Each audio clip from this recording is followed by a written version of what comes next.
Monggo pengasan dalem menika kita awiti sarengan kanthi wawasan basmalah. Kenging sakderengipun ngancik acara ingkang kalih inti pengawasan, boleh perlu kula aturaken sakdene ngapunten amargi menika pengawasan menika dipun napa nggih?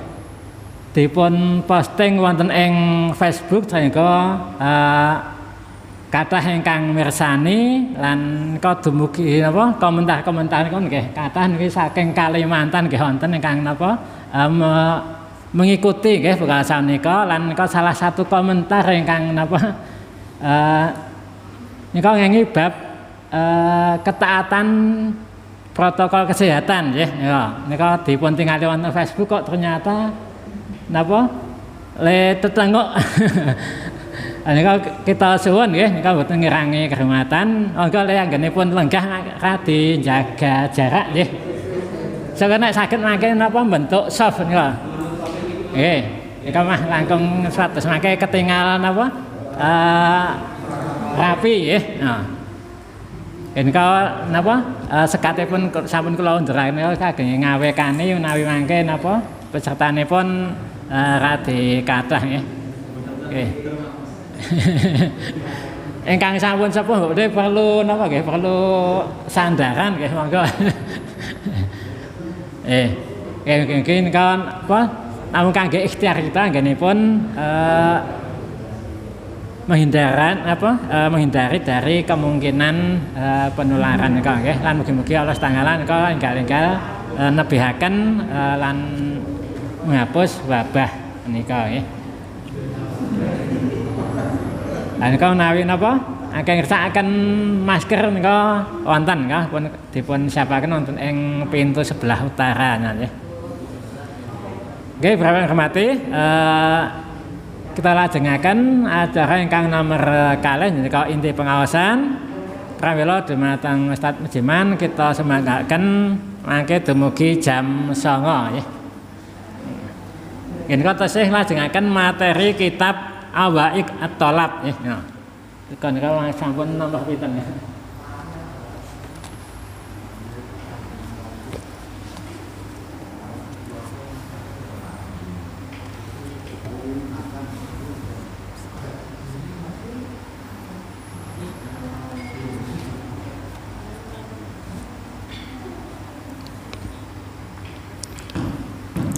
Assalamualaikum warahmatullahi wabarakatuh. Innal hamdalillah nahmaduhu wa nasta'inuhu wa nastaghfiruh wa na'udzu bihi min syururi anfusina wa min sayyiati a'malina may yahdihillahu fala mudhillalah wa may yudlilhu fala hadiyalah. Asyhadu an la ilaha illallah wahdahu la syarikalah wa asyhadu anna Muhammadan abduhu wa rasuluh. Allahumma salli wa sallim ala rasulika wa habibika Muhammad ibn Abdullah wa ala alihi wa sahbihi wa man ittaba'a huda wa jahada fi sabilihi ila yaumiddin, amma ba'du. Bapak Ibu yang berbahagia, pertama-tama kita panjatkan puji dan syukur kehadiran Allah yang masih melimpahkan kepada kita rahmatnya, hidayah dan inayahnya. Kita bersyukur kepada Allah Subhanahu wa taala kita masih diberi kesempatan untuk bernafas, untuk memperbanyak amal soleh, untuk bertaubat atas apa yang pernah kita lakukan berupa maksiat kita kepada Allah Subhanahu wa taala. Karena kita tidak ada yang maksum, melainkan kita harus bertaubat dan kembali kepada Allah Subhanahu wa taala. Yang kedua, setelah kita bersyukur kepada Allah atas limpahan rahmat, hidayah, nikmat iman Islam, sehat, sempat, maka yang berikutnya adalah salawat dan salam semoga tercurah pada Nabi kita, Nabi Muhammad sallallahu alaihi wasallam. Adapun yang ketiga, kita lanjutkan, kita masih membaca kitab Awaik At-Thalab atau kendala-kendala dalam thalabul ilmi. Di bagian kemarin yang kita pelajari adalah bab fiman ta'allama li ghairillah. Jadi tidak bolehnya kita belajar untuk selain Allah. terkait niat. Jadi kemarin kita membahas al-aqul awal. Kendala yang pertama adalah keberkahan ilmu itu karena adanya niat yang tulus, adanya niat yang lurus. Maka penting untuk menata hati kita, menata niat kita karena Allah Subhanahu wa ta'ala. Karena sesuatu yang terkait amal hati itu sangat bernilai di hadapan Allah Subhanahu wa ta'ala. Maka timbangan amal hati itu sangat berat, timbangan amal hati itu sangat besar. Sehingga kita perlu memperhatikan kondisi dan suasana hati kita, hendaknya i'tiqad kita, keyakinan kita hanya untuk Allah Subhanahu wa ta'ala, bukan yang lain. Bagian akhir kemarin kita sudah sampai pernyataan waqala Yusuf ibn al-Husain, pernyataan dari Yusuf ibn al-Husain yang mendengar dari Dhunnun al-Misri yang berkata, kanal ulama, dulu para ulama yatawa'adzuna bi thalas, mereka saling menasihati dengan 3 perkara, dan mereka memberi nasihat satu kepada yang lainnya dengan 3 perkara ini. Sekedar mengingatkan kembali, bagian yang akhir ini adalah nasihatnya yang mereka tulis, yang mereka bagikan kepada satu sama lainnya, yang mereka sampaikan. Yang pertama adalah man ahsana sariratahu ahsanallahu ala niyatahu. Barang siapa yang memperbaiki sarirahnya, maka Allah Subhanahu wa ta'ala akan memperbaiki alaniyahnya. Bagian yang pertama ini Allah Subhanahu wa ta'ala perintahkan kepada kita agar memperbaiki sarirah kita, agar memperbaiki hati kita. Jadi agar batin kita, hati kita diperbaiki. Jadi baik dari dalam, bukan baik tampak luar.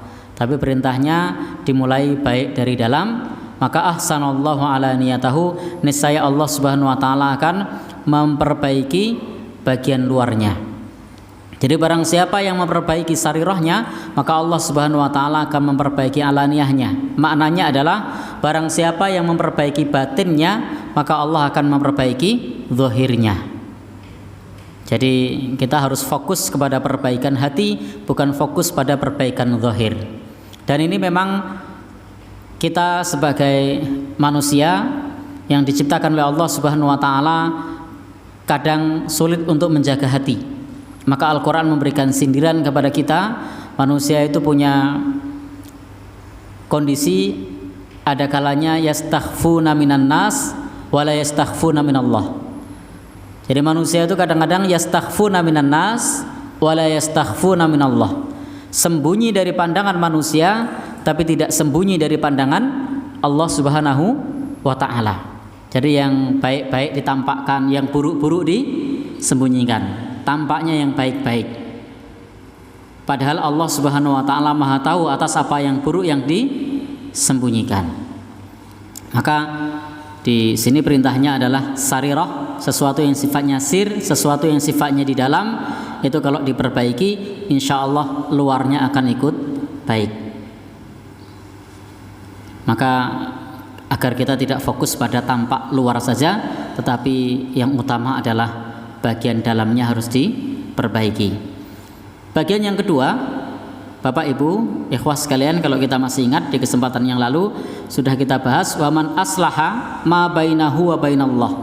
Barang siapa yang memperbaiki hubungan antara dirinya kepada Allah, aslahallahu ma bainahu wa bainan nas. Maka Allah Subhanahu wa ta'ala akan memperbaiki hubungan dirinya kepada sesama manusia. Jadi ini adalah perintah bagi kita untuk menjalin, untuk menyambung hubungan kita kepada Allah Subhanahu wa ta'ala, untuk kita perbaiki.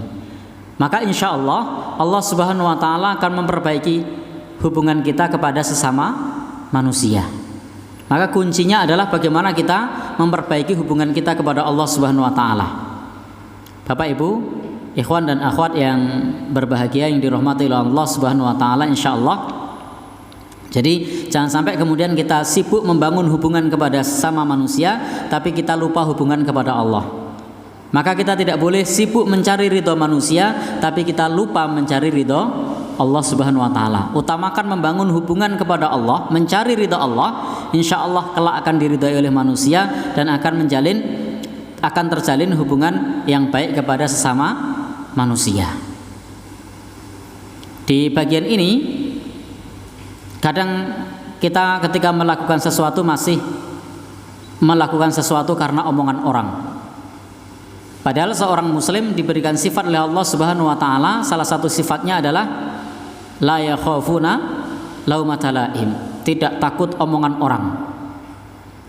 Jadi kalau kita menjalin hubungan baik kepada Allah, maka kita tidak takut omongan orang. Insya Allah Allah Subhanahu wa taala akan memperbaiki hubungan kita kepada sesama manusia. Nanti lama-lama orang juga akan paham dengan kita bahwasanya kita melaksanakan sesuatu itu sesuai dengan perintah Allah.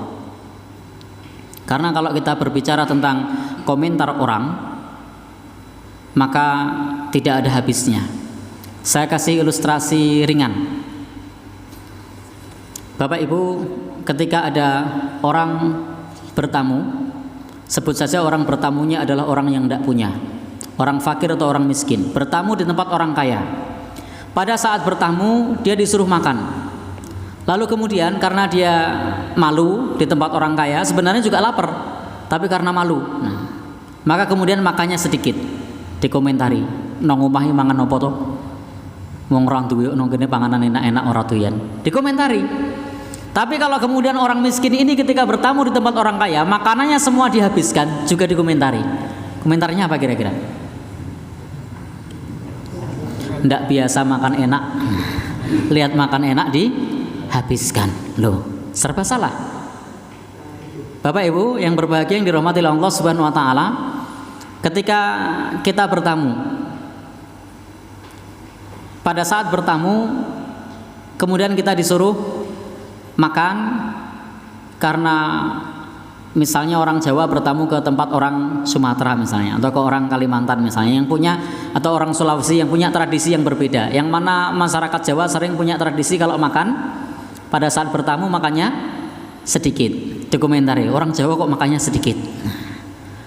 Bapak dan saudara, karena kita tidak memahami saja sehingga kemudian orang mudah berkomentar. Sebaliknya, ada orang yang bertamu di tempat orang Jawa basa-basi yang punya rumah, monggo Mas dihabiskan betulan. Apa komentarnya? Ya, dikomentari. Ya, baik. Jadi kalau kita mencari ridho manusia, maka tidak ada habisnya. Maka yang penting kita saling memahami, karena yang namanya budaya, yang namanya adat istiadat satu dengan yang lain itu berbeda. Cara pandang latar belakang juga berbeda. Maka jangan disibukkan dengan apa yang dilakukan atau komentar manusia kemudian kita mengerjakan komentar tersebut. Tapi yang kita pikirkan adalah diridhoi oleh Allah atau tidak. Karena kalau tolok ukur kita adalah komentar orang, maka latar belakang kemudian juga budaya, pendidikan, tempat itu membuat seseorang punya cara pandang yang berbeda. Maka pastikan kita bukan mencari ridho manusia, bukan komentar orang, tetapi kita mencari ridho Allah Subhanahu wa taala. Aman aslah ma bainahu wa bainallah. Memperbaiki hubungan manusia kepada Allah Subhanahu wa taala. Insyaallah Allah akan perbaiki hubungannya terhadap sesama manusia. Nah, bagian yang ketiga, masih ingat yang punya catatan? Waman aslaha, barang siapa yang memperbaiki urusan akhiratnya, aslahallahu, maka Allah Subhanahu wa taala akan memperbaiki amra dunyahu. Allah akan perbaiki urusan dunianya. Jadi kita diminta untuk memperbaiki urusan akhirat, insyaallah Allah Subhanahu wa taala akan memperbaiki urusan dunianya. Ini kemarin bagian terakhir yang sudah kita baca dari kitab ini. Nah, sekarang kita masuk pada qala Ibnul Mubarak. Pernyataan Imam Ibnul Mubarak. Beliau ini salah seorang ulama besar dan termasuk guru dari Imam Bukhari. Rahimahullah, semoga Allah Subhanahu wa taala merahmatinya. Beliau berkata, awalul ilmi an-niyah. Jadi awal ilmu itu adalah niat.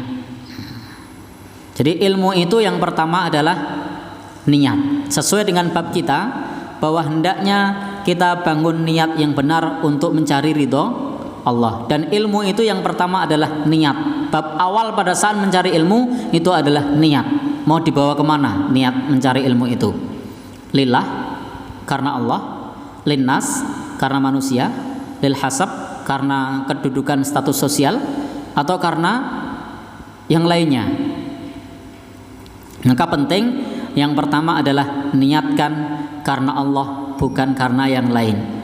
Kalau niat ini sudah benar, maka berikutnya pun akan benar. Baru kemudian bagian yang kedua, summal istima'. Jadi yang pertama adalah niat, jaga niat kita karena Allah Subhanahu wa taala, karena semua amal itu dengan niat. Maka kalau kita niatkan lillah, belajar ilmu itu berpahala. Yang kedua adalah istima'. Istima' itu mendengar, tapi bukan sekedar mendengar. Di istima' itu mendengar tapi bukan sekedar mendengar, tapi memperhatikan. Mendengar dengan mendengarkan dengan cara yang benar, itu namanya mendengar. Namanya istima'. Jadi mendengar dengan meresapinya, ini namanya istima'. Atau bahasa kita memperhatikan. Maka dalam Al-Qur'an ada kata, ada firman Allah, wa idza quri'al Qur'an fastami'u lahu. Jadi apabila dibacakan Al-Qur'an fastami'u, istima'. Bukan perintahnya bukan isma'u, dengarkan, tapi perintahnya adalah fastami'u, tapi perhatikan. Karena mendengar tidak sama dengan memperhatikan. Bapak dan saudara, ketika kita nyetel murotal, lalu kemudian pada saat laptopnya dibuka di setel murotal sambil ngetik, itu mendengar. Tetapi ketika kita kemudian duduk, kita perhatikan ayat demi ayat, lafadz demi lafadz, makna demi makna, nah ini memperhatikan. Kalau tidak paham maknanya, betul-betul kita dengarkan setiap lafadznya, maka itu memperhatikan. Nah, seringkali Al-Quran itu bagi kita pada saat kita menyimak itu bukan memperhatikan, tapi hanya sekedar mendengar. Bapak Ibu yang berbahagia, yang dirahmati Allah Subhanahu wa taala, beberapa kali saya mendapatkan curhat dari seorang yang terkena gangguan jin. Dia bilang, "Ustadz, tiap malam saya sudah mendengar Quran. Bahkan pagi, siang, sore saya sudah mendengar Quran. Kenapa gangguan jin ini tidak sembuh-sembuh?" Saya tanya, "Mendengarkannya gimana, Ibu?"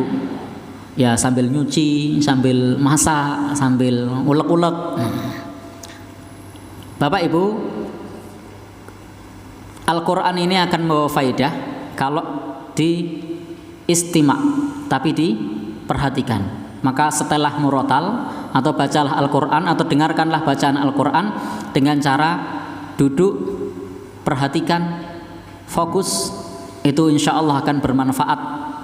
Jadi insya Allah akan bermanfaat, bukan dijadikan sebagai apa istilahnya, sepintas lalu. Jadi bukan sekedar sepintas lalu. Malah kadang-kadang di situ nyetel Al-Quran, Al-Qurannya sedang berbicara larangan ghibah, orangnya sambil ghibah. Al-Qurannya pada saat diputar membicarakan tentang masalah kedzaliman, orangnya juga melakukan kedzaliman. Nah, ini pentingnya untuk istima'. Nah, sama di dalam masalah ilmu itu juga begitu. Bukan sekedar mendengar, tetapi memperhatikan. Betapa sering di rumah kita atau di tempat-tempat yang lain diputar ceramah-ceramah ustadz, ceramahnya para ulama, tapi tidak ada yang nyantol karena sekedar mendengar, bukan istima'. Bapak Ibu kalau ke misalnya ke Mulia, di sana ini salah satu supermarket di Bantul ya, yang alhamdulillah setiap hari diputar ceramah-ceramah ya, atau tausiah. Kalau hanya sekedar mendengar itu tidak nyantol, tapi kalau kemudian kita perhatikan, dapat ilmu. Jadi belanja kita perhatikan. Tapi kalau memperhatikan, kadang-kadang Bapak dan Saudara, ketika kita pulang juga bawa oleh-oleh. Apa? Ilmu. Belanja dapat oleh-oleh, bukan hanya sekedar barang, tapi juga dapat ilmu. Tapi kalau hanya sepintas lalu, pokoknya nongkono ceramah, apa mbuh? Aku krungu kok, saya dengar kok. Saya dengar kalau di sana diputar ceramah. Ceramahnya apa? Yang penting saya dengar. Itu artinya tidak memperhatikan. Maka yang pertama adalah niat, yang kedua memperhatikan. Jadi penting ini memperhatikan. Baru kemudian summal fahmu. Jadi yang pertama adalah niat, yang kedua adalah memperhatikan, yang ketiga memahami. Jadi kita baru paham kalau kita perhatikan. Kalau kita tidak memperhatikan, berulang kali kita mendengar, kita tidak paham.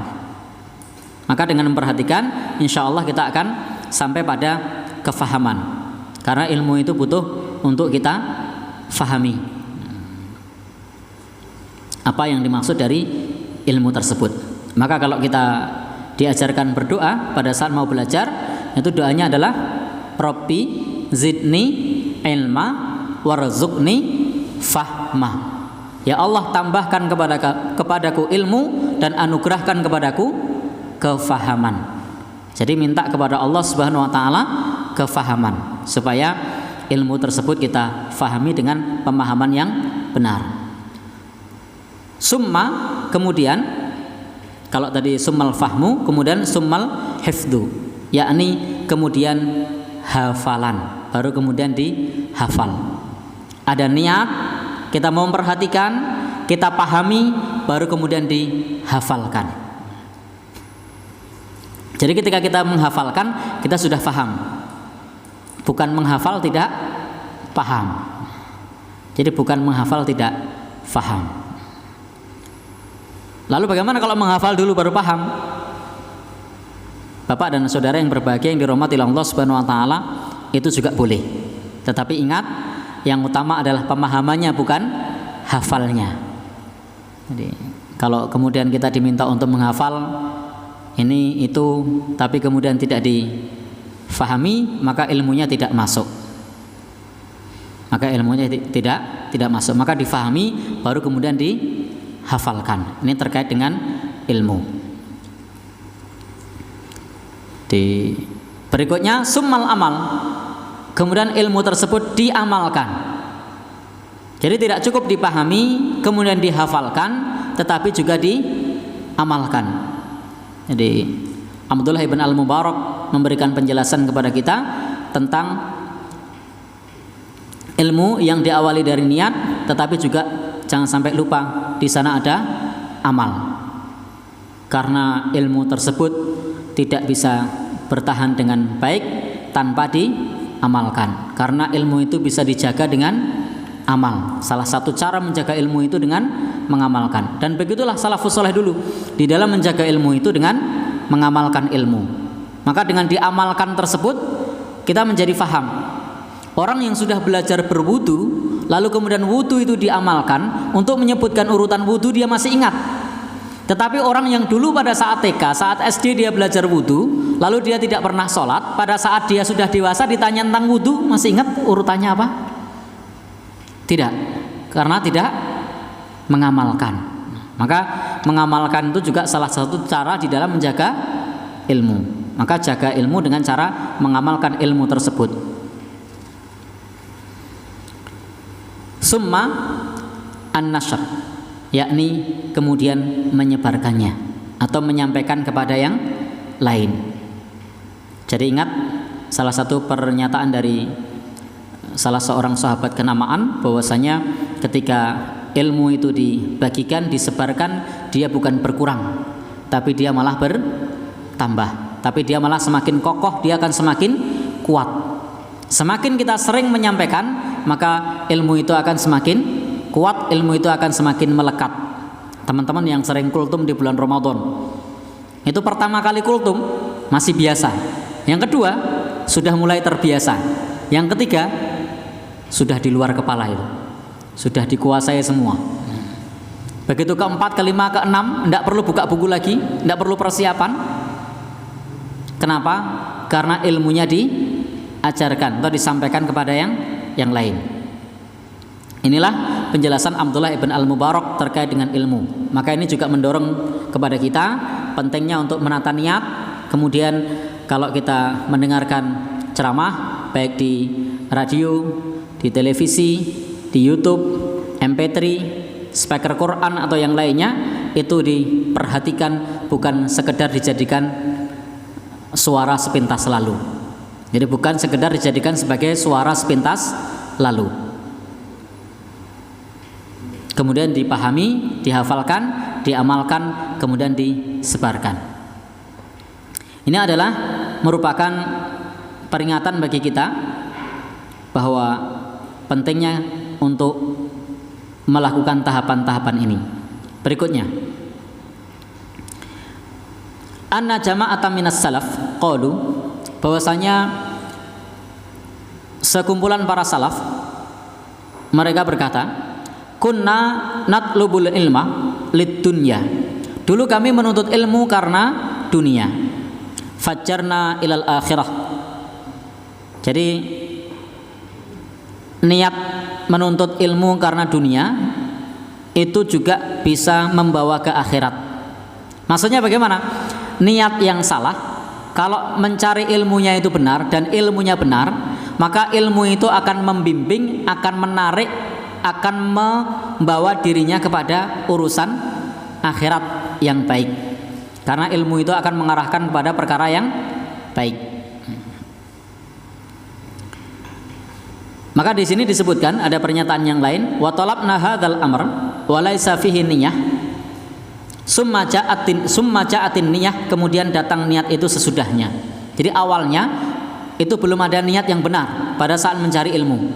Jadi para salafus saleh menjelaskan, kami dahulu mencari ilmu awalnya untuk mencari dunia, tetapi kemudian kami punya tekad untuk mencari akhirat. Karena ilmu itu bisa membimbing kepada urusan akhirat. Kemudian niat akan diperbaiki. Maka di sini juga disebutkan man talabal ilmi li ghairillah ya'ba alaihi hatta yashirahu ilallah. Maka barang siapa yang mencari ilmu untuk selain Allah, maka ilmu itu bisa menarik dirinya sampai kemudian dia mencari ilmu itu karena Allah Subhanahu wa taala. Jadi kalau cara mencari ilmunya benar, meskipun awalnya niatnya salah dan ilmu yang dipelajari benar, maka ilmu itu akan menuntunnya, akan membawanya kepada perkara yang benar. Karena orang semakin berilmu, orang semakin mendapatkan pencerahan, maka dia akan melakukan perubahan meskipun awalnya niatnya tidak benar. Bapak dan saudara yang berbahagia yang dirahmati Allah Subhanahu wa taala, hal serupa juga disebutkan oleh Imam Az-Zahabi, semoga Allah Subhanahu wa taala merahmatinya, bahwasanya ini menjadi satu bimbingan kepada ilmu menjadi satu bimbingan kepada kita yang membawa kita kepada ke arah yang lebih baik. Yang yatlubu awalan, pada saat menuntut ilmu awalnya itu hanya semata-mata karena cinta ilmu, hanya semata-mata penasaran. Jadi orang menuntut ilmu itu kadang-kadang awalnya niatnya bukan lillah, tapi niatnya karena penasaran, atau bahkan niatnya karena kejengkelan, ingin mencari salahnya. Betapa kita sering membaca di sosial media atau di surat kabar harian atau informasi yang lain, orang yang atau di majalah, orang yang awalnya penasaran tetapi kemudian dia tertarik. Termasuk kalau kita melihat di antara sekian mu'alaf, itu mereka awalnya ketika mempelajari Islam niatnya bukan karena Allah tetapi ingin mencari kelemahan, tetapi dengan seiring mempelajari ilmu tersebut maka justru malah menarik dirinya ke dalam hidayah Allah Subhanahu wa taala dan masuk Islam. Karena ilmu itu kalau dipelajari dengan cara yang benar maka bisa membawanya kepada petunjuk, kepada hidayah Allah Subhanahu wa taala, kepada keikhlasan. Jadi bisa jadi awalnya hanya semata-mata penasaran, awalnya hanya semata-mata saya ingin sama seperti yang lain. Karena di era sekarang ini itu seringkali sesuatu itu dilakukan motifnya sepele, ben podo karo koncone. Jadi kadang-kadang motifnya itu ben podo karo koncone. Kenapa kok jalan-jalan ke tempat situ? Ya bukan karena pengen refreshing, bukan karena pengen mencari penyegaran, bukan. Ben podo karo koncone. Kenapa naik sepeda? Itu bukan karena ingin mencari sehat, bukan ingin nilai Subhanahu wa taala, bukan. Tetapi awalnya ben podo karo koncone. Bapak dan saudara, itu lumrah yang semacam itu. Jadi, tetapi kalau sudah terkait dengan masalah seperti ini, yang terkait dengan masalah ilmu, awalnya tidak lillahi Subhanahu wa taala, maka ilmu akan membimbingnya ikhlas karena Allah, bukan semata-mata karena ikut-ikutan. Bapak dan saudara, maka ketika niat sudah datang, waqad yatubu min niyatil fasidah. Bahkan bukan saja membawa kepada niat yang baik ilmu tersebut, memperbaiki niatnya, menatanya, tetapi kadang-kadang ketika sudah belajar ilmu itu dia bertobat dari niat yang rusak. Bahkan menyesal dari niat yang rusak. Jadi awalnya ketika ngaji di masjid pengen memata-matai, pengen istilahnya mencari salahnya, karena modalnya sudah tidak senang misalnya. Tetapi kok lama-lama loh, kok begini, kok bener, sesuai Al-Quran, sesuai sunnah Nabi. Kemudian berubah dari niat awalnya tersebut dan bertobat, kemudian menyesal. Ini yang dijelaskan oleh penulis kitab ini. Tetapi juga ada pula kalau dia tidak sampai kepada telaah yang dipelajari tersebut, itu tidak menambah kecuali kesombongan. Kemudian malah berkata, semakin bertambah ilmunya, lalu dia malah berkata, ana a'lamu min fulan, aku lebih baik dari fulan, saya lebih pintar, saya lebih bisa. Jadi begitu dia belajar ilmu, bukannya mendekatkan atau meluruskan niatnya, tapi kemudian mengatakan, aku yo iso kaya kae, aku yo pinter, saya juga lebih baik. Fabu dan lahu. Justru ini malah membuat jauh dari Allah Subhanahu wa ta'ala. Justru ini malah membuat jauh dari Allah Subhanahu wa ta'ala. Ada sebuah kisah disebutkan di sini, anna rajulan, ada laki-laki yang hendak mengkhitbah imra'atan, seorang perempuan, yang perempuan ini disifati dzata mansibin wa jamalin.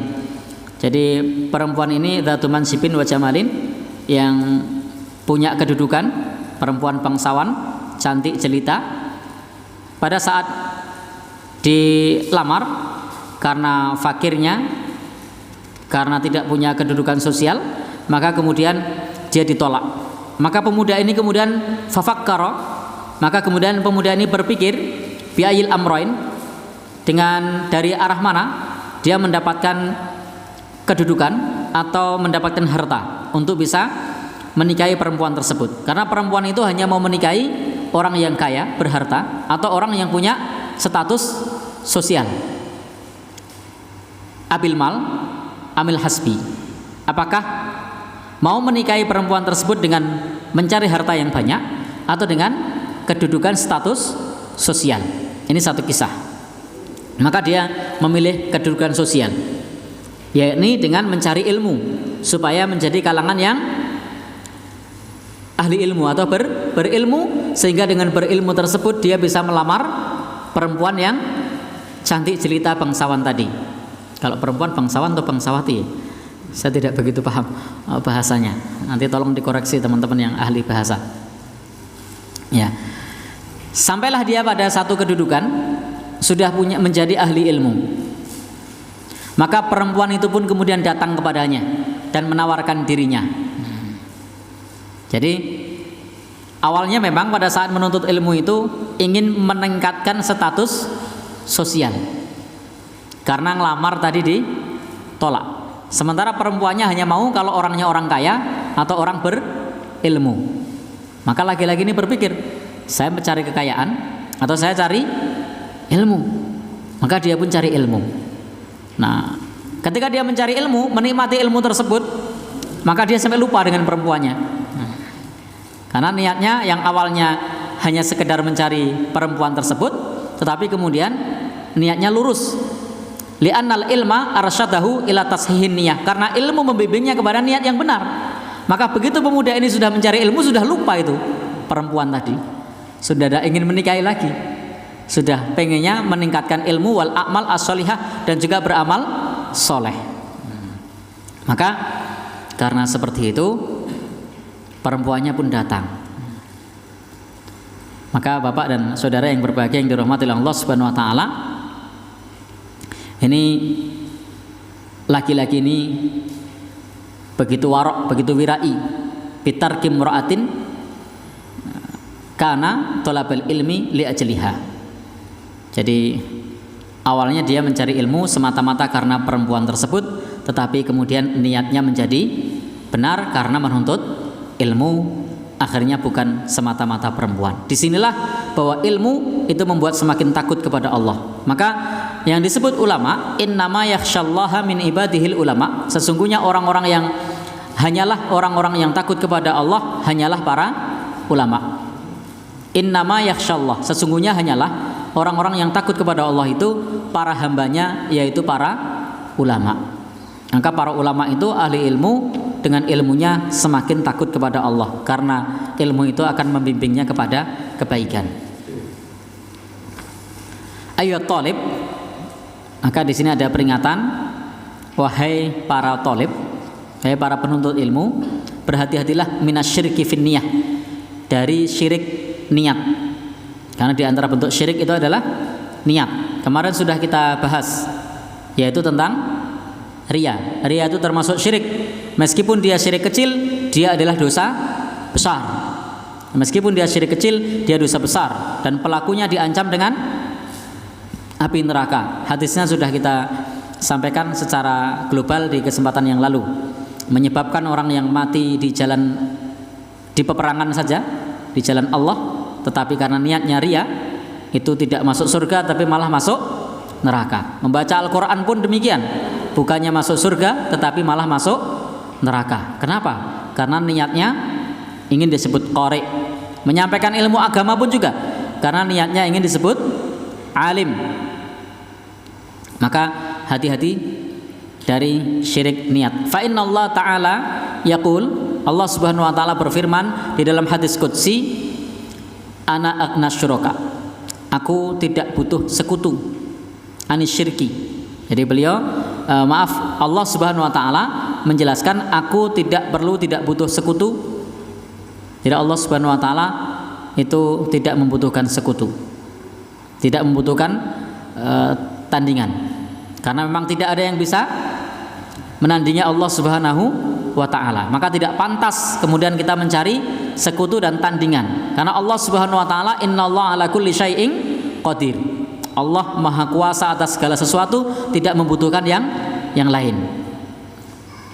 Maka man amila amalan asyraka fihi, barang siapa yang beramal suatu amalan yang amalan tersebut ia mensekutukan Allah, ma'i ghairi, mensekutukan di dalamnya kepada selainku, taraktuhu wa syirkahu, maka aku tinggalkan dia dan aku tinggalkan sekutunya.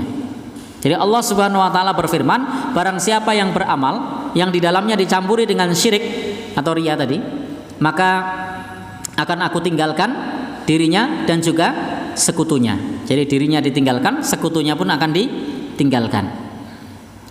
Maka setan sangat mempengaruhi, mempermainkan hati kita kalau kita tidak hati-hati, dibelokkan niatnya ini, maka kemudian nilainya jatuh, tidak lagi sebagai amal soleh tetapi sebagai maksiat kepada Allah Subhanahu wa ta'ala.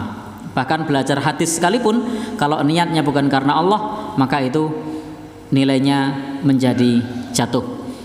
Sebagaimana Hammad ibn Salamah rahimahullah pernah berkata, man talabal hadis li ghairillah makarobihi, barang siapa mencari hadis karena selain Allah, maka dia telah berbuat makar. Jadi belajar ilmu hadis untuk selain Allah, maka sudah berbuat makar. Bapak dan saudara yang berbahagia, yang dirahmati Allah, maka di sini ada Abu Abdullah mengatakan, Abu Abdullah Ar-Bari di sini mengatakan, al ilmu mauqufun alal amal, bahwasanya ilmu itu dibangun di atas amal, atau maksudnya ilmu itu mengokohkan amal. Wal amalu mauqufun alal ikhlas, dan amal itu dibangun di atas keikhlasan. Jadi ilmu itu dibangun di atas amal. Artinya Bapak Ibu yang berbahagia, yang dirahmati Allah Subhanahu wa taala, ilmu itu diamalkan. Wal amalu mauqufun alal ikhlas, dan amal itu dibangun di atas keikhlasan. Artinya amal itu harus ikhlas. Wal ikhlas, dan ikhlas karena Allah Subhanahu wa taala itu akan mewariskan kefahaman. Jadi ilmu yang ikhlas karena Allah Subhanahu wa taala itu akan mewariskan kefahaman. Ini pernyataan dari Abu Abdullah seperti itu. Maka pentingnya ilmu tersebut kemudian diamalkan dengan ikhlas, maka insya Allah akan ada kefahaman dari Allah Subhanahu wa taala. Jadi mencari ilmunya untuk diamalkan, ikhlas karena Allah Subhanahu wa taala, insya Allah mendapatkan kefahaman. Ada penjelasan dari Sunan Ad-Darimi dari Ibrahim An-Nakhai, beliau berkata, "Man ibtagha syai'an minal ilmi," barang siapa yang mencari ilmu, yabtaghi bihi wajh Allah, yang ilmu tersebut seharusnya untuk mencari ridha Allah, yang ilmu tersebut ia gunakan untuk mencari ridha Allah, atau dia cari ilmu tersebut mencari ridha Allah, atahullahu minhu ma yakfihi, maka Allah Subhanahu wa taala akan memberinya apa yang mencukupi dirinya.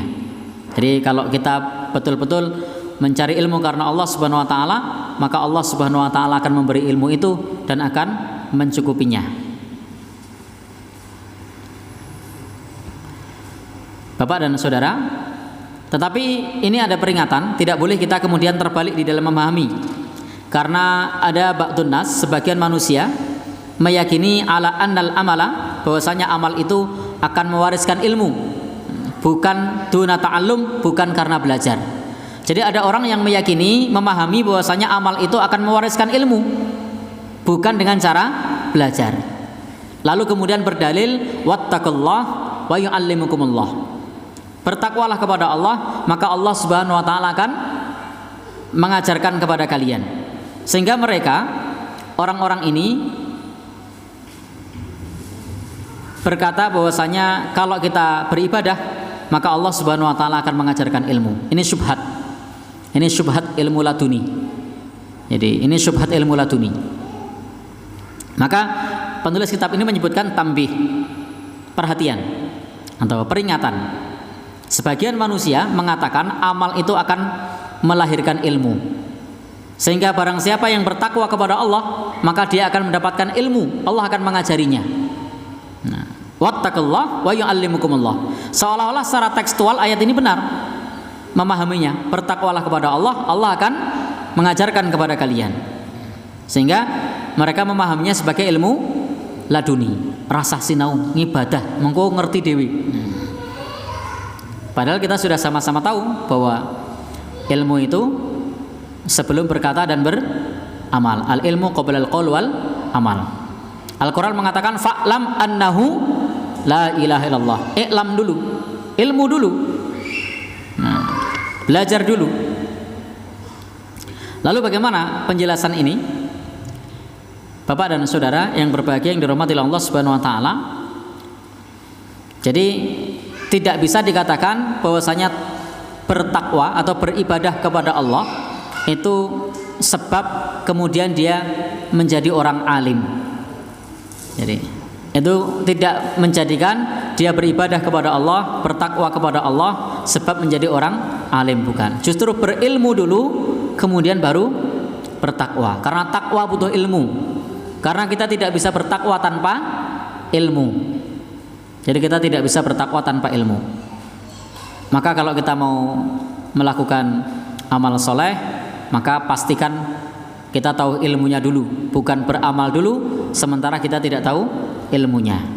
Maka ini syubhat kalau kemudian beramal, maka nanti Allah Subhanahu wa taala akan mengajarkannya atau mengajarkan ilmu laduni. Dari mana sisi syubhatnya?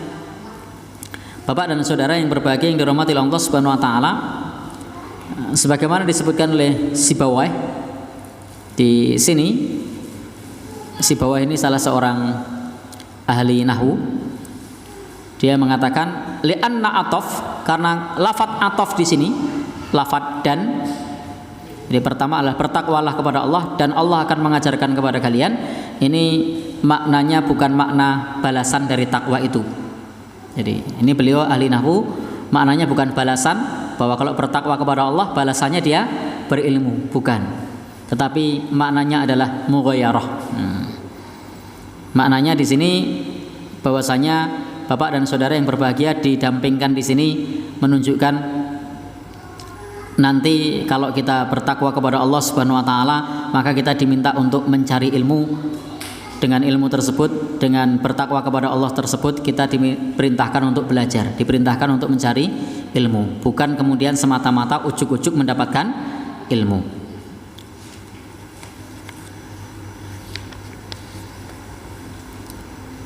Bapak dan saudara-saudara yang berbahagia yang dirahmati Allah Subhanahu wa taala, amma man ta'abbada lillah, maka adapun orang yang beribadah kepada Allah kemudian meninggalkan ilmu.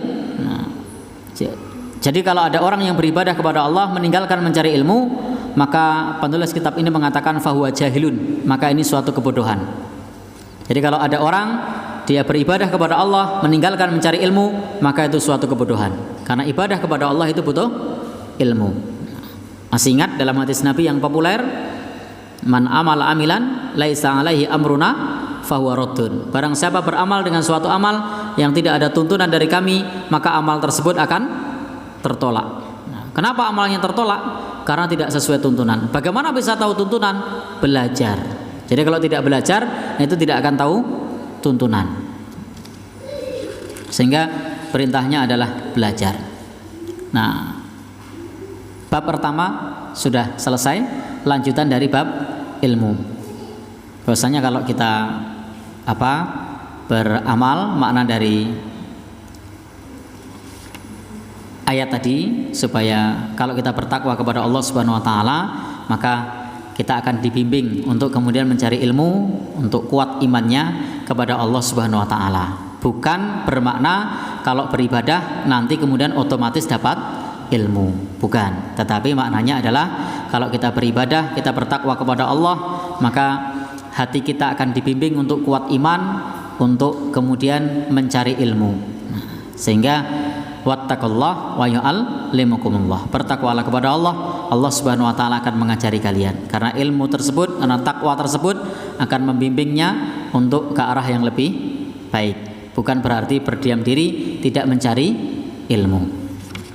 Bagian yang kedua, kendala yang kedua, jam berapa? Tidak ada jam. Jam saya masih jam 9 kurang dikit. Jam berapa? Ya? 4 menit. Ya, baik. Saya baca di bab kedua. Ya, dapat dikit-dikit lah. Kendala yang kedua, tarkul amal, meninggalkan amal. Jadi yang pertama kendalanya adalah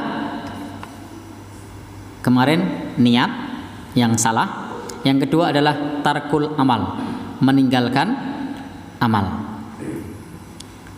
Di bab meninggalkan amal ini diawali dengan hadis Nabi yang panjang. Maka hadisnya ini kita baca di kesempatan yang akan datang.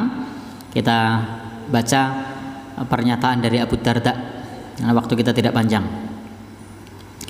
Abu Darda berkata, semoga Allah Subhanahu wa taala meridhoinya, annahum qala la takunu aliman. Kamu tidak akan menjadi orang alim hatta takuna muta'alliman, sampai menjadi muta'allim. Jadi kita tidak akan menjadi orang yang alim sampai kita menjadi muta'allim. Muta'allim itu adalah pembelajar. Jadi kita tidak akan menjadi orang yang alim sampai kita mau belajar. Jadi kalau mau menjadi orang alim itu orang yang berilmu, maka harus belajar. Maka pernyataan beliau ini, tidak akan menjadi orang yang berilmu sampai kamu mau belajar. Itu bahasa bebasnya seperti itu. Wala takunu bil ilmi aliman, dan tidak menjadikan orang itu berilmu lantas dia disebut sebagai alim. Jadi tidak lantas orang yang dia berilmu itu disebut alim, hatta takuna bihi amilan, sampai ilmu tersebut diamalkan. Jadi prasyarat mutlak disebut sebagai seorang yang alim itu dia harus belajar, kemudian tidak cukup belajar saja tetapi juga mengamalkannya. Maka orang belajar saja tanpa mengamalkannya belum disebut sebagai orang alim atau orang yang berilmu. Karena orang yang berilmu itu yang membuat dirinya semakin takut kepada Allah Subhanahu wa taala. Bukan sekedar hafalannya banyak, bukan, tetapi membimbing dia untuk mengamalkannya dan lebih takut kepada Allah Subhanahu wa taala. Maka ada satu pernyataan dari sahabat Ibnu Mas'ud. Sahabat Ibnu Mas'ud itu pernah berkata, salah satu pernyataan beliau, man ta'allama ilman, barang siapa yang mencari ilmu, lam ya'mal bihi, yang ilmu tersebut tidak diamalkan. Ini kata sahabat Ibnu Mas'ud, man ta'allama ilman, barang siapa yang belajar suatu ilmu, lam ya'mal bihi, yang ilmu itu tidak dia amalkan, lam yazidhu, maka tidak akan menambah kepadanya ilmu, illa kibron, kecuali kesombongan. Jadi sahabat Ibnu Mas'ud memperingatkan kepada kita, barang siapa belajar ilmu, yang ilmu tersebut tidak dia amalkan, maka tidak akan menambah baginya ilmu, illa kibron, melainkan hanya kesombongan. Jadi kalau ilmu itu hanya dihafalkan, hanya teori, hanya untuk berdebat, hanya untuk diketahui saja tanpa diamalkan, maka bukan tambah alim, bukan menjadi orang ahli ilmu, tetapi menjadi orang yang sombong. Naudzubillahi min dzalik. Mudah-mudahan ilmu memberikan kepada kita satu pemahaman sehingga kita menjadi lebih dekat kepada Allah Subhanahu wa taala. Karena ilmu itu dipanggil dengan amal. Hatafal ilmu bil amal. Ilmu itu memanggil atau dipanggil dengan amal. Bapak dan saudara yang berbahagia yang dirahmati oleh Allah Subhanahu wa taala, maaf, ilmu itu memanggil amal. Jadi dengan ilmu itu untuk bisa beramal. Bapak dan saudara yang berbahagia yang dirahmati oleh Allah Subhanahu wa taala, sebagai penutup kan kita kutipkan pernyataan yang populer, yang terkenal dari Al-Qadhi Fudail ibn Iyad. Ini pernyataan yang populer dari beliau. Al-Fudail ibn Iyad berkata, la yazalul alim jahilan bima alima hatta ya'mala bihi. Ini beliau berkata, orang yang alim itu masih saja bodoh. Jadi beliau mengatakan orang yang berilmu itu masih saja bodoh. Alim itu berilmu ya. Orang yang berilmu itu masih saja bodoh bima alima, terhadap apa yang dia ketahui, hatta ya'mala bihi, sampai ilmu itu dia amalkan. Jadi kalau ilmunya belum diamalkan, itu masih bodoh. Meskipun dia ini banyak belajar. Fa'idha amila bihi, kalau dia sudah mengamalkannya, kana aliman, barulah dia disebut orang yang berilmu. Maka prinsip ilmu ini sebenarnya simpel. Amalkan apa yang kita ketahui. Dan begitulah dulu para salafus saleh. Ketika mereka tahu satu ilmu, maka ilmu itu mereka amalkan. Jadi ketika mereka tahu satu ilmu, maka ilmu itu mereka amalkan. Bukan menjadi slogan. Karena seringkali ilmu itu hanya menjadi slogan. Ada mahfudhot, pepatah Arab mengatakan an-nadhafatu minal iman, kebersihan sebagian dari iman, tapi kotornya luar biasa. Kenapa? Karena hanya menjadi slogan, tidak diamalkan dari mahfudhat ini atau dari pepatah Arab ini. Sehingga meskipun tertulis besar-besar, dihafalkan, tetapi tidak menjaga kebersihan, tidak buang sampah pada tempatnya. Karena tadi ilmunya tidak untuk diamalkan, tapi ilmunya hanya sekedar slogan saja. Maka ini menjadi cambuk semangat bagi kita untuk bisa mengamalkan ilmu. Billahi taufiq wal hidayah, mudah-mudahan yang sedikit ini bermanfaat. Wassalamualaikum warahmatullahi wabarakatuh.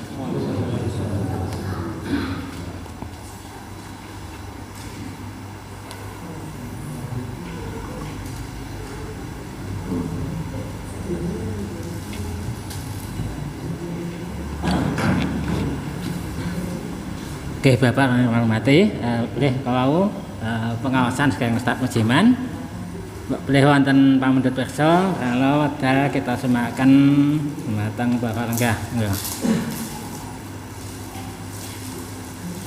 Tidak ada. Pak Sunah. Assalamualaikum warahmatullahi wabarakatuh.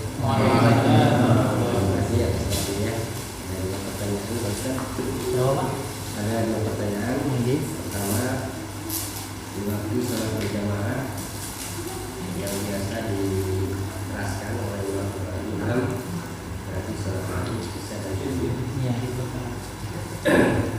Makmum biasanya kalau imam membaca surat pasti makmum membaca Fatihah. Tapi ada yang berpendapat cukup mendengarkan saja. Ini benar-benar penjelasan besar. Yang kedua, dalam At-Tahiyat di dalam tasawuf kebanyakan orang pasti menggerakkan gelembung itu juga tuh asyhadu an la ilaha illallah. Dan juga yang pertama At-Tahiyat. Itu bagaimana penjelasannya? Terima kasih.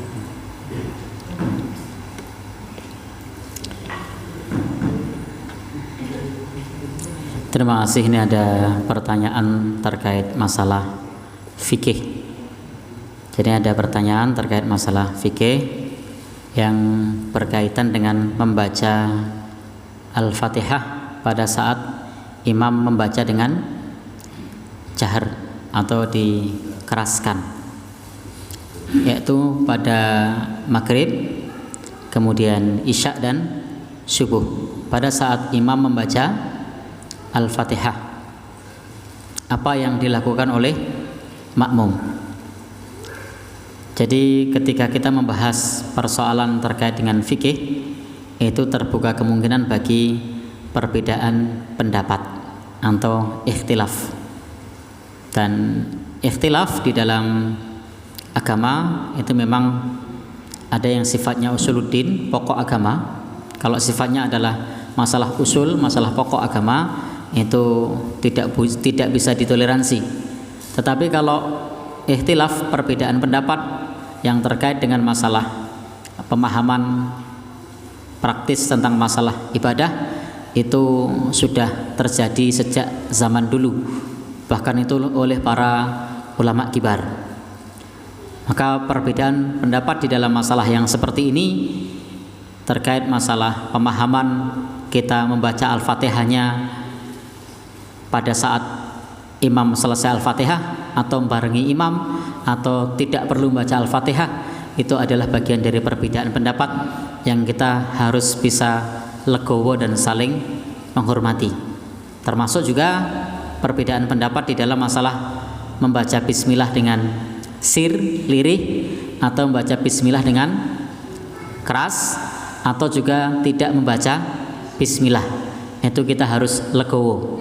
Tetapi kalau perbedaannya itu terkait mengenai masalah urusan masalah prinsip dalam agama, maka itu tidak bisa ditoleransi.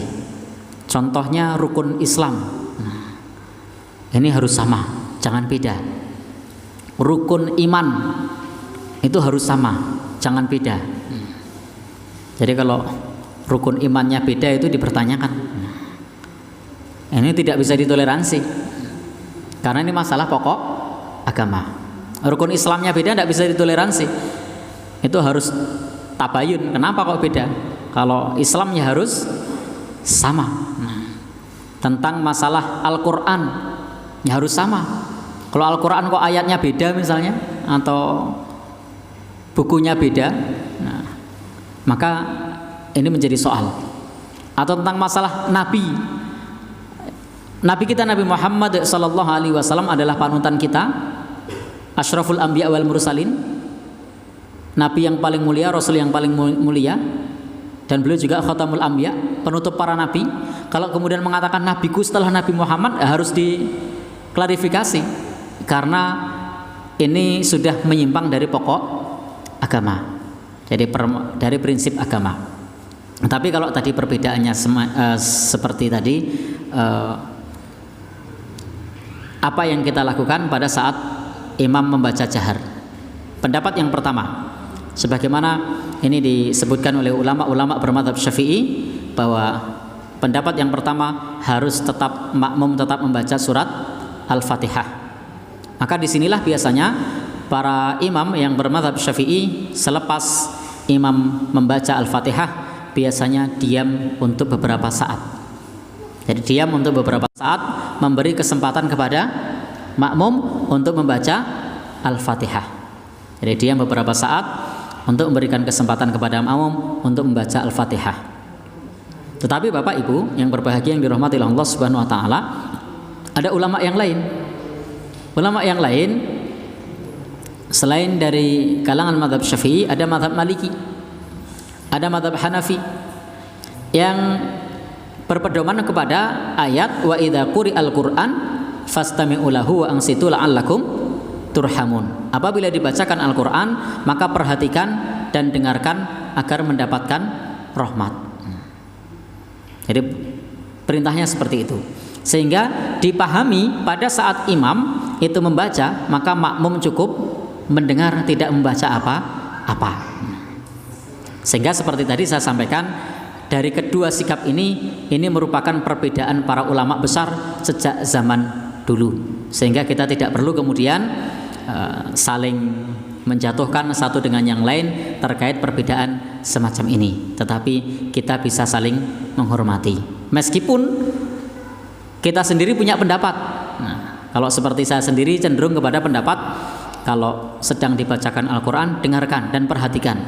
Tetapi juga tidak menolak pendapat saudara kita yang pada saat dia sholat kemudian tetap membaca Al-Fatihah, karena dia juga punya dalil. Apa dalilnya? Dalilnya adalah disebutkan bahwasanya la sholata liman lam yaqra bi Fatihatil kitab. Tidak ada sholat bagi orang yang tidak membaca Al-Fatihah. Itu dalil yang lain, berdalil bahwasanya tidak ada sholat bagi yang tidak membaca Al-Fatihah. Maka meskipun menjadi makmum, dia membaca Al-Fatihah. Maka dalam masalah ini tidak menjadi jurang pemisah, karena ini merupakan persoalan yang sudah ada sejak zaman dulu dan harus saling menghormati. Meskipun masing-masing kita punya pendapat yang berbeda. Saya yakin di antara bapak dan ibu pendapatnya ini tidak sama. Nah, jadi pendapatnya tidak sama. Tetapi tadi kita tahu dalilnya. Yang diam dalilnya adalah wa idza quri'al Qur'an fastami'u lahu. Kalau dibacakan Al-Qur'an, perhatikan, dengarkan.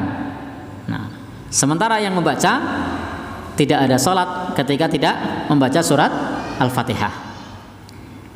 Lalu bagaimana kalau tadi mendengarkan baru tidak baca? Nah, ini juga dipahami, mendengarkan sama dengan membaca. Sehingga ini kalau diperdebatkan maka persoalan menjadi panjang. Dan ini kita sebagai thalibul ilmi tidak perlu kalau kemudian memperdebatkan persoalan yang semacam ini.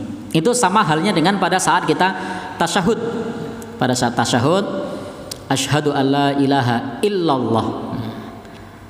Baru kemudian telunjuknya. Ada yang at-tahiyat, sudah menggerakkan tangannya.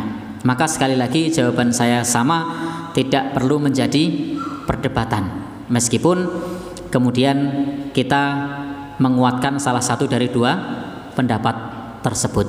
Wallahu alam bishawab. Assalamualaikum warahmatullahi wabarakatuh. Sana saya. Oke. Assalamualaikum warahmatullahi wabarakatuh. Waalaikumsalam. Saya akan menyambung dari pertanyaan Bapak mengenai tidak ada sholat kalau tidak membaca Al-Fatihah. Saya itu mendengar dari salah satu ustaz, itu memang makmum itu harus mendengarkan, tapi tidak membaca Al-Fatihah, mendengarkan bacaan imam. Nah, ini mengenai kalau masbuk itu kalau ketinggalan Al-Fatihah itu sudah ketinggalan satu rakaat, itu sudah ketinggalan, itu pendapat dari Al-Ustaz tadi. Nah, itu yang sering dibacakan dari saya. Bahkan ada yang menerangkan Ustaz yang lain itu kalau ketinggalan Al-Fatihah tapi masih mendapatkan rukuk dengan sempurna, itu masih terhitung satu rakaat. Ini perbedaannya. Saya lihat mana itu sebaiknya masih dalam, tapi saya itu belum bisa mana yang harus saya ikuti. Itu yang pertama. Terus yang kedua mengenai bacaan Al-Kahfi pada malam Jumat. Bacaan Al-Kahfi, pengenalan surat Al-Kahfi pada malam Jumat. Itu ada Ustaz yang mengatakan kalau itu bisa menghapus dosa antara Jumat yang satu juga dan lain. Tetapi ada pendapat Ustaz yang lain lagi bahwa itu hadisnya itu kurang kuat. Jadi saya jujur ya mengamalkan, tapi setelah mendengar penjelasan seperti itu saya jadi ragu. Maka yang akan saya tanyakan menggunakan pendapat yang menurut Islam. Ya. Assalamualaikum warahmatullahi wabarakatuh. Waalaikumsalam warahmatullahi wabarakatuh. Ini terkait ikhtilaf lagi. Baik, yang pertama, kalau kita telat tidak mendapatkan imam takbiratul ihram atau tidak mendapatkan imam membaca surat Al-Fatihah, pada saat kita datang imam membaca surat atau membaca ayat. Pertama, ketika imam membaca ayat atau membaca surat, maka langkah kita datang takbir, kemudian mendengarkan. Ini tentu kembali kepada pendapat pertama tadi ya, atau pendapat yang kedua, itu nanti akan berbeda kesimpulannya. Jadi kita datang kemudian kita mendengarkan imam. Jadi karena tadi wa idza quri'al Qur'an fastami'u lahu ansitu la'allakum turhamun. Jadi begitu datang kita gabung, simak imamnya, kemudian rukuk, ikut rukuk. Kenapa? Innama ju'ilal imam liyutamma bihi. Imam itu dijadikan imam untuk menyempurnakan salat. Maka nalahu imam, barang siapa yang dia punya imam, maka bacaan imam itu juga bacaan makmum. Sehingga ini kalau kita datang masbuk. Lalu kalau kita sudah rukuk bagaimana? Berarti tidak dapat bacaan imam. Ada dalil lain. Man atroka ruku atau man atroka rokatan fakot atroka man atroka ruku fakot atroka rokatan. Atau kama qala sallallahu alaihi wasallam. Barang siapa yang mendapatkan ruku, maka dia sudah mendapatkan rokaat. Jadi barang siapa yang mendapatkan ruku, maka sudah mendapatkan rokaat. Artinya di dalam hadis ini kalau dia mendapatkan ruku masih dihitung satu rokaat. Nah, dengan dalil ini maka kalau mendapatkan ruku tidak perlu untuk menambah lagi. Nah, tapi tadi ada saudara kita yang lain yang berpendapat la sholata liman lam yaqra bi Fatihatil Kitab, lalu kemudian tetap menambah. Ya monggo. Ini sekali lagi, kalau saya secara pribadi memilih pendapat pada saat rukuk kita dihitung satu rokaat. Jadi masih dihitung satu rokaat karena dalilnya mengatakan man atroka rukuk, barang siapa mendapatkan rukuk faqad atroka rok'ah atau kama qala sallallahu alaihi wasallam, maka sudah mendapatkan satu rokaat. Sehingga rokaat itu dihitung adalah rukuknya. Sehingga ini ada posisi yang berbeda pada saat dia masbuk dan pada saat dia tidak masbuk. Kalau posisi dia masbuk, maka dalil yang digunakan adalah dalil barang siapa yang mendapatkan rukuk, maka sudah mendapatkan rokaat. Sehingga kalau kita dapat rukuk, maka dihitung satu rokaat. Lalu kalau ada yang kurang mantap pakai dalil yang tadi la sholata liman lam yaqra bi Fatihatil Kitab, ya monggo. Nah, tetapi saya secara pribadi memilih pendapat yang kalau mendapatkan rukuk maka sudah mendapatkan rokaat. Tetapi jangan sampai kemudian kita kalau ketemu dengan saudara kita atau mungkin di antara kita ada yang berpegangan dengan la sholata liman lam yaqra bi Fatihatil Kitab, tidak ada salat bagi orang yang tidak membaca Al-Fatihah, maka tinggalkan perdebatan.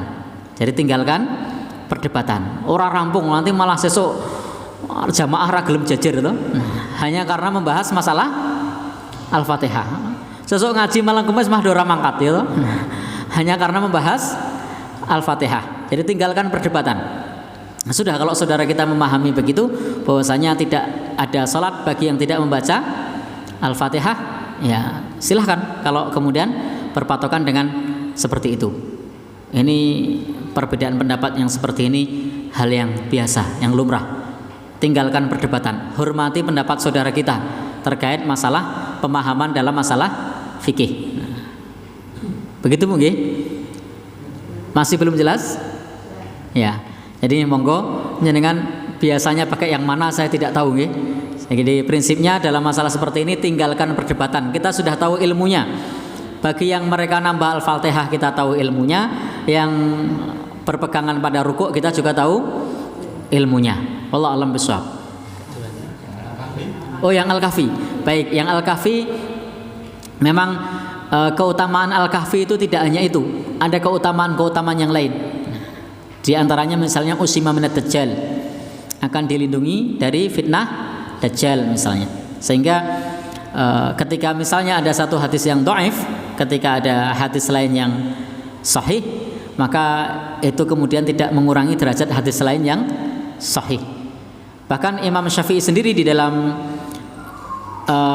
disebutkan oleh Imam Nawawi dalam Al-Adhkar bahwa Imam Syafi'i berkata, kata Imam Nawawi, bahwa di dalam madhab kami itu pada saat hari Jumat membaca surat Al-Kahfi bukan membaca Yasin. Itu kata Imam An-Nawawi, salah satu ulama madhab Syafi'i yang mengutip pernyataan Imam Asy-Syafi'i. Itu seperti itu, bahwasanya yang dianjurkan itu membaca surat Al-Kahfi. Maka silahkan kalau sudah terbiasa membaca Al-Kahfi dilanjutkan, karena itu termasuk di antara sunnah yang disebutkan di dalam hadis Rasulullah Sallallahu Alaihi Wasallam. Wallahu a'lam bishawab. Nah, wonten setunggal tak malih ya. Oh. Iki Pak Elias apa Pak Satas? Sing tengah kalau Pak Satas. Assalamualaikum warahmatullahi wabarakatuh. Waalaikumsalam warahmatullahi wabarakatuh. Mau bertanya tentang bacaan Al-Quran. Kalau kita lihat dari sekarang, dari dulu sampai sekarang itu kalau ada takbiyah itu kan di setel bacaan Al-Quran itu sebenarnya yang syar'i itu kalau pas ada orang meninggal itu bagaimana? Mau penjelasan? Ya, terima kasih. Kalau ada orang meninggal dunia dibacakan setelke murotal. Sebenarnya yang syar'i itu bagaimana? Bapak Ibu yang berbahagia yang dirahmati Allah, tadi sudah kita bahas Al-Quran itu kalau dibacakan perintahnya wa idza quri'al Quran fastami'u lahu wa ansitu. Tujuan ini tidak tercapai pada saat ada orang meninggal. Ngobrol dewe-dewe, bahkan suaranya malah diserokke. Jadi pada saat ngobrol ketika disetelkan murotal itu suaranya malah dikeraskan ngobrolnya. Itu terbukti pada saat murotalnya itu keras, orang ngobrolnya keras, lalu kemudian murotalnya mati, orangnya mulai itu artinya pada saat murotalnya dikeraskan, itu ngobrolnya semakin keras. Sehingga ketika murotalnya tidak disetel, itu malah ngobrolnya lirih atau malah diam, sehingga tujuan Al-Quran disetel di situ tidak tercapai. Karena tujuannya misalnya untuk didengarkan, tujuannya tidak tercapai. Kira-kira yang mendengarkan berapa orang dari yang hadir? Satu orang ada enggak? Fokus dengerin gitu? Atau malah denger orang yang ngobrol di sebelahnya? Kira-kira umpama kita hadir di acara takziah yang disetelkan murotal itu, kita mendengarkan fokus ke Qur'annya atau fokus mendengarkan orang yang sedang ngobrol? Kira-kira? Atau pengalaman masing-masing? Ya, dolanan HP. Oh, ternyata malah dolanan HP. Jadi artinya tujuannya tidak tercapai. Padahal Al-Quran itu perintahnya kalau bacakan untuk didengarkan. Jadi kalau di setel ya dengarkan. Itu perintahnya. Lalu bagaimana kalau dalam acara kematian tersebut disetelkan seperti itu? Bapak Ibu yang berbahagia yang dirahmati Allah Subhanahu wa taala, ada satu pembahasan dulu pernah kita sampaikan di kajian Ahkamul Janaiz, bukan di sini ya. Di tempat lain barangkali. Di Ahkamul Janaiz ada kondisi-kondisi dimakruhkan untuk mengangkat suara pada saat di samping jenazah. Ya? Oh ya, di Al-Asri ya, ternyata beliau masih ingat. Jadi bukan di sini ya. ada kondisi dimakruhkan bagi kita untuk bersuara di jenazah, baik bidzikrin dengan zikir, au qiraatin atau bacaan atau suara yang lain. Jadi makruh untuk membaca zikir atau suatu bacaan di samping jenazah. Nah, jadi Bapak dan Saudara atau pada saat mengantarkan jenazah itu dimakruhkan seperti itu. Sehingga Bapak Ibu yang berbahagia yang dirahmati Allah Subhanahu wa taala, kalau pada saat seperti itu sebaiknya malah dihimbau kepada hadirin untuk sholat jenazah. Jadi dihimbau kepada hadirin untuk sholat jenazah. Karena kalau kemudian sholat jenazah mendengarkan Al-Quran itu jelas terganggu. Jadi pada saat sholat jenazah mendengarkan Al-Quran itu akan terganggu. Bahkan bagi orang yang hafid Quran itu susah khusyuk. Karena pada saat Allahu Akbar itu nyaut itu bacaannya. Nah, otomatis nyambung. Nah, sehingga ngisruh. Nah, maka saya sarankan kalau pada saat takziah malah tidak usah disetelkan Al-Quran karena akan mengganggu orang yang sholat. Kalau Bapak Ibu yang tidak hafal Quran mungkin tidak terganggu, kecuali yang disetel pas kulhu. Itu baru terganggu karena nyaut ya. Atau yang disetel pas surat yang hafal. Tapi kalau pas surat yang tidak hafal tidak terganggu. Tidak, maksud saya tidak nyaut ya, tidak langsung nyambung. Tapi tetap itu suaranya mempengaruhi orang yang sedang sholat. Maka Bapak Ibu yang berbahagia yang dirahmati Allah Subhanahu wa taala, pada saat posisi seperti itu sebaiknya lebih khidmat, lebih khusyuk untuk sholat jenazah dan juga tidak banyak bersuara. Karena memang juga tidak ada riwayat di zaman dulu para sahabat atau salafus soleh kemudian mengangkat qori atau mengutus qori atau juga secara sendiri ataupun bersama-sama yang membacakan Al-Quran, itu tidak ada riwayatnya, sehingga tidak perlu disetelkan murotal, cukup seperti biasa nanti disolatkan jenazahnya. Allah alam bisawab. Ini oke, akhirnya naik hewan apa? Kita kenan saged dipun lajengaken sak saminipun acara dipun tutup ya. Nggih Bapak mati nggih nika pengasang dalika alhamdulillah kathah ilmu ingkang napa saged kita pendhet tambah ilmu kita lan mugi kita saged mengamalkan apa ingkang sampun kita ilmu kawau ya. Bismillah mati, kalau ngajak acara yang waktu itu dan ke lain-lain, kan sudah ke bisa informasi. Kalau insya Allah ngawasan kitab Awaik Tolab itu kita lajengaken malam Kamis ingkang badhe datang ya. Sing informasi sanes pun boleh. Sing edang-edang kan. Santos. Ya, penonton, kita lajengaken acara kang sekawan dene ke panutup. Ini saat depan tutup, kemudian kawan gini pun dihadapkan acara dan kathah lepatipun satu kurang punten. Lan monggo pelanggan ing dan kita sampune kanthi doa kafaratul majelis. Subhanakallahumma wa bihamdika asyhadu an la ilaha illa anta astaghfiruka wa atubu ilaik. Wassalamualaikum warahmatullahi wabarakatuh.